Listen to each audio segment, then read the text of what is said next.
Many questions left to be answered in Nebraska's medical marijuana rollout. Omaha, Nebraska. The 2024 election is final in Nebraska. All ballot initiatives were certified on Monday. That means that barring a successful lawsuit appeal in the courts, Nebraska will have a medical marijuana law, everybody. Mazel tov. But the specifics are still very much an open question. Even if a doctor were to prescribe it, when the law goes into effect soon, there won't be anyone to fulfill it, or so they think. The law sets the deadline for the rollout by July 1st. Reasonable rules must be adopted, and by October 1, begin granting applications to fulfill medical marijuana prescriptions. The law creates a board and a Nebraska Medical Marijuana Commission. The first members of the board are the 3 members of the Liquor Control Board. Then the governor can appoint up to 2 more. The commission will need a staff. The Nebraska Liquor Control Commission director told KETV it might make the most sense for this agency to take control rather than creating a new staff. But he doesn't know yet if that will be what the legislator will choose to do. It's a short story with massive implications. So what do you guys have to say, and what do you guys think about the Liquor Control Board in Nebraska taking over the medical marijuana distribution and rulemaking for cannabis? Very interesting. What do you guys have to say? Well, that works great in Washington, Saman. Yeah, I mean, look, I guess it makes sense from a practical, standpoint from staffing. But yeah. I mean, is staffing the issue? No, it's who's making the rules and how easy is it to do it. And obviously, the deeply rooted alcohol industry and connections and ties there are probably going to preclude a lot of qualified people. Mm. Well, here I come with my bullshit, but we've been screaming regulate cannabis like alcohol, right? I haven't been saying that ever. I have never said that either. I haven't said it either, but how many times have you heard the industry argue to regulate cannabis there's like alcohol? tons of advocates that claim that shit that don't even understand what they're saying. Well, I guess Nebraska heard them. Mm-hmm. Alcohol is one of the biggest anti-cannabis organizations on the planet.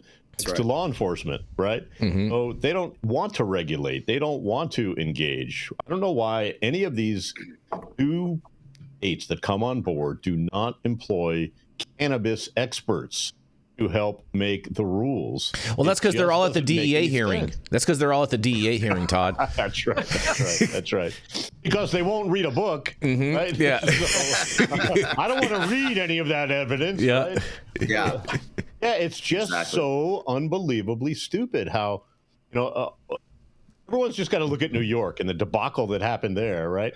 And fact that they don't employ, cannabis executives, cannabis people who work every single day and have been working every single day in this industry, who know what's wrong, who know what's right, and fight the good fight every day. It just doesn't make any sense.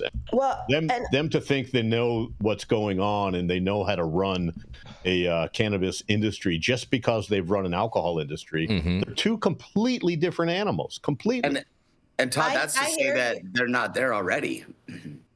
Yeah, and I hear you, Todd, and I don't think that it's not even that they don't, because I've consulted with quite a few municipal governments, the county of LA, the state of Hawaii. They've talked to people who've operated these businesses, and they, for some reason, decide to be willfully ignorant, just like Joe when he pardoned Hunter.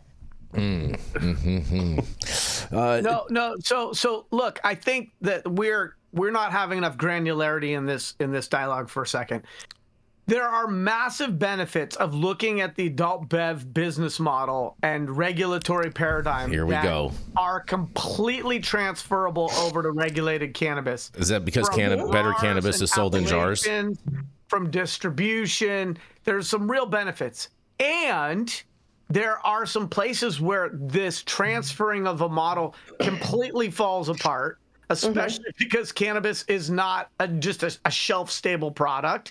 And it has far less processes, at least for flour, that go into getting it to market than, say, fermenting yeast in big old barrels.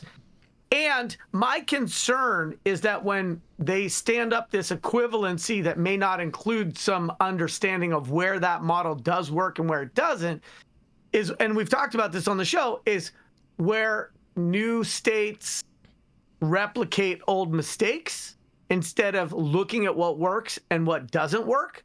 The other thing that concerns me, because I am wearing a tinfoil hat today. Just today?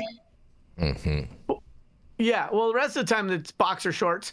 But the thing that concerns me is, are there any potential conflicts of interest, given that we've seen in regulated markets that alcohol consumption tends to go down?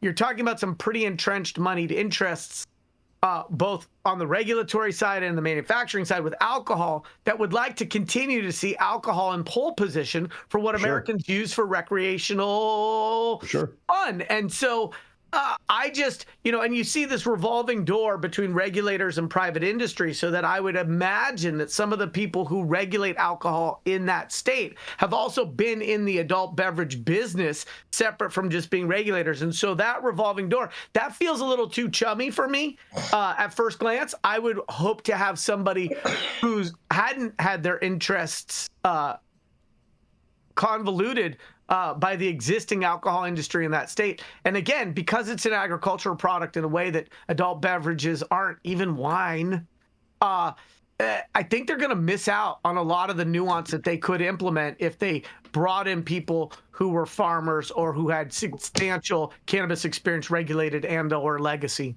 That's interesting. And or legacy is tough, but I hear you. I know for a fact that there's liquor companies, liquor distributors, and others that are in this business. And it's because they have infrastructure and know-how, and it's because there's a whole lack of that in our industry, right? And, specifically speaking, like, drinks are just complicated to distribute. They're heavy. They are taxing on the vehicles that they are operating under, and the people that are distributing with those are like taking on that burden, right? It's, you can't have a distribution model without your own trucks. You're going to have to also, make whatever relationships that you can out there. And that's just part of the game. That's part of any industry. It's all relationships based. This game, just like any other, is that. And the guys with the money are, up the politicians' ass right now. They're making their headway, literally. So everyone has to be smart and band together with the people that you have similar values within the system, and pool your money together to also help to fight that fight at the government.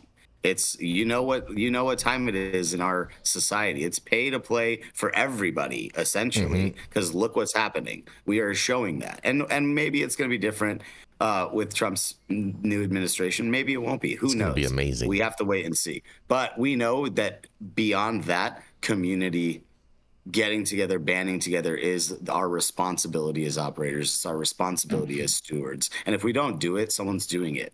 And they're going to eat your lunch, and they're going to take over the dialogue, and you're stuck. So let's not be stuck, guys. Yum, yum, well, yum. And Love me some lunch. So being petulant, stomping your feet absolutely allows for that, right? I agree with you, Saman. I just wanted to know what the preferred terroir of Budweiser was, Yarrow. Horse piss. Well, it's horse piss. Horse piss. I don't drink Budweiser. When we were in high school, we discovered Red Tail Ale and Sapporo, and so we supported Hopland as well as we supported foreign China. beers. Japan. Japan. Sapporo's from Japan, and so we started exploring I would say quality beers really early on. I'm talking 1988, 1987. What I would say is the exception. That's the year I was born, Yarrow. That's the year I was born. Yeah, 87. Yeah. So why am I sitting on your lap instead rocking of the other way the around? cradle? Rocking the cradle. On a white beard, and you can tell me what you want for Christmas. But the thing that I wanted to say though is the exception for me to the beer model is I do believe there is a place for an ice cold Coors Light if you're on a boat fishing. Was what, like an empty can for a life preserver? No, I'm saying that beer, even though, no one's going to put it on the top 10 list, if it's ice cold and you're on a body of water, I think there's a place for Coors Light. I'm also not a guy who's just into flannel shirts. If you're stuck on a boat, IPAs. if you're stuck on a boat, bro, and the only thing you have left is Coors Light, I mean, you probably should just be stuck on the boat. Coors Light is great for fishing on a boat. Crazy. I think you're stuck on a boat if you're fishing. Crazy. You're crazy. not stuck. Crazy. You can't you're leave. living your best life. Right. Yeah. That's right. Mm-hmm. Shout out to Johnny Smash, who says, does the Click Commander wear a cape? I assume Nintendo Power Gloves are standard issue to the superhero fit. Goodness. Oh, God. I actually You have a logo? screenshot. Yeah, it's just it's a stream shot? triangle with a little man in the Oh, boat at the Johnny. top. Nice. I Nice. love all you, Johnny. You're beautiful. So I love you.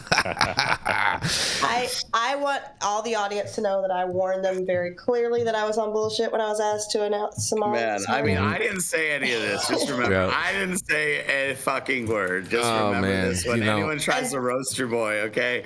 Todd Denkin's entire upper half turned red. He's still red. I feel He's like I still did- red right How now. do you know it was only the upper half? Yeah. Oh, she's boy. assuming. She's assuming. She's assuming. gosh. Oh man. Gosh. Now Man. he's Well, finally a redhead. well. Man. I was Speaking. born a redhead. I've been a redhead. You just don't Are know it you? because I have no hair. Yeah. I'm a Oh, total boy. ginger. We can tell by your beard, Todd.